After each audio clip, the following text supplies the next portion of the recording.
ನಿಮಗೆ ಗೊತ್ತಾ ಗಣೇಶನನ್ನು ನಾವು ಏಕೆ ಏಕದಂತ ಎಂದು ಕರೆಯುತ್ತೇವೆ ಎಂದು?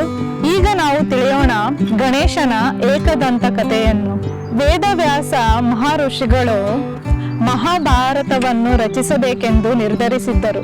ಎಲ್ಲ ದೇವರ ಸಲಹೆಯಂತೆ ಗಣೇಶ ಅದನ್ನು ಬರೆಯಬೇಕೆಂಬುದು ನಿರ್ಧಾರವಾಯಿತು. ಗಣೇಶನು ಕಥೆಯನ್ನು ನಿಲ್ಲಿಸಲಾರದೆ ನಿರಂತರವಾಗಿ ಹೇಳಬೇಕು ಎಂಬ ಷರತ್ತಿನ ಮೇಲೆ ಬರೆಯಲು ಒಪ್ಪಿಕೊಂಡರು. ಅದರಂತೆಯೇ ಅವರು ಬರೆಯಲು ಪ್ರಾರಂಭಿಸಿದರು.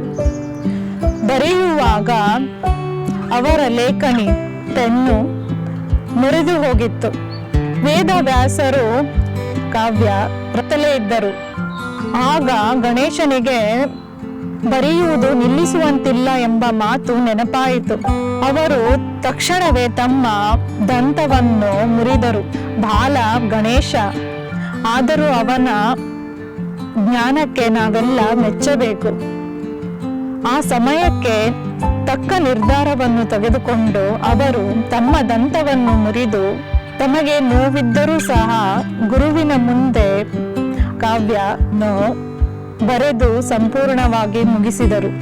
ಇದಕ್ಕೆ ನಾವೆಲ್ಲರೂ ಗಣೇಶನ ಜ್ಞಾನಕ್ಕೆ ಮೆಚ್ಚಲೇಬೇಕು. ಆಗ ಮಹಾಭಾರತ ಕಾವ್ಯ ರಚನೆಯಾಯಿತು. ಎಲ್ಲ ದೇವತೆಗಳು ಗಣೇಶನನ್ನು ಪ್ರಶಂಸಿಸಿದರು. ಆ ದಿನದಿಂದ ನಮ್ಮ ಗಣೇಶ ಏಕದಂತನಾದ. ಅಲ್ಲಿದ್ದ ಕೃಷ್ಣ ದೇವರು ಗಣೇಶನಿಗೆ ಏಕದಂತ ಎಂಬ ಹೆಸರನ್ನು ಕೊಡುತ್ತಾರೆ. ಏಕದಂತ ಎಂಬ ಹೆಸರನ್ನು ಕೇಳಿಸಿಕೊಂಡ ಪಾರ್ವತಿ ಮತ್ತು ಶಿವನು ಬಹಳ ಸಂತೋಷ ಪಡುತ್ತಾರೆ. ಹೀಗೆ ಅಂದಿನಿಂದ ನಮ್ಮ ಗಣೇಶ ಏಕದಂತನಾದ.